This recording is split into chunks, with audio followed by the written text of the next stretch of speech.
శుభోదయం అందరికీ. నేను మళ్ళీ ఇంకొక కొత్త ఆట అనేది నేను మీకు ముందుకు తీసుకొచ్చాను. ఏంటంటే వామన అక్షర గుంటల ఆట అని చెప్పేసి. దీనికి ఒక చిన్న వట్ట ముక్క తీసుకున్నాను. ఇలాగా స్వీట్ కప్స్ తీసుకున్నాను. చాలా తక్కువ ఖరీదైనవి. తర్వాత చింతగింజలు తీసుకున్నాను.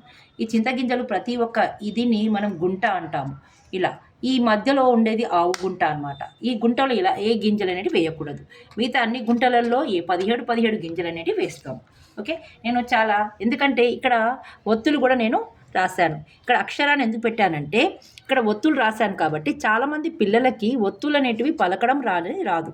సో అందుకని చెప్పేసి ఒత్తులు మనం సంబంధించిన పదాలు వాళ్ళకి ద్విత్వాక్షర ఒత్తుల, సంయుక్తాక్షర ఒత్తుల, ఏదైనా ఒక ఒత్తు సంబంధించినవి మనం ఈ గింజలు తీసే ముందు ఆడే ముందు ఈ యొక్క ఒత్తుకు ఇక్కడ ఉన్న అక్షరానికి సంబంధించిన ఒత్తుకు సంబంధించిన ఒక పదం చెప్పి ఇవి ముందుకు సాగాల్సి ఉంటుందన్నమాట.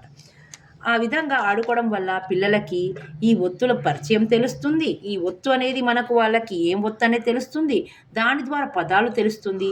ఇలా చదువు రాని వాడికి కూడా చదువు అనేది చాలా సులభంగా పదాలు నేర్చుకోవడము ఉంటుంది. ఓకే, ఇవి మనము చాలామంది మొబైల్స్ అనేవి వాడుతూ ఉంటారు. మొబైల్స్ని వాళ్ళని డైవర్ట్ చేయడానికి మనం ఈ విధంగా పేరెంట్స్ ఈ విధంగా ఆడినట్లయితే చాలా బాగుంటుంది. ఆడాలో చూడండి. ఇలా ఒక్కొక్క గింజ వేసుకుంటూ వెళ్ళాలి.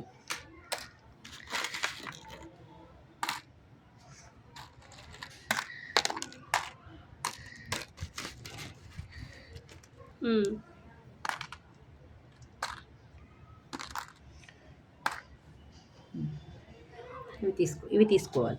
ఎక్కడ గింజ చివరికి వస్తుందో నెక్స్ట్ ఇంకో గుంటలోంచి అలాగే తీసుకుంటాం. ఇలా తీసుకున్న తర్వాత ఒక్కొక్క గుంటలో ఇక్కడ మనకు కనిపించేది ఆవు గుంట కదా,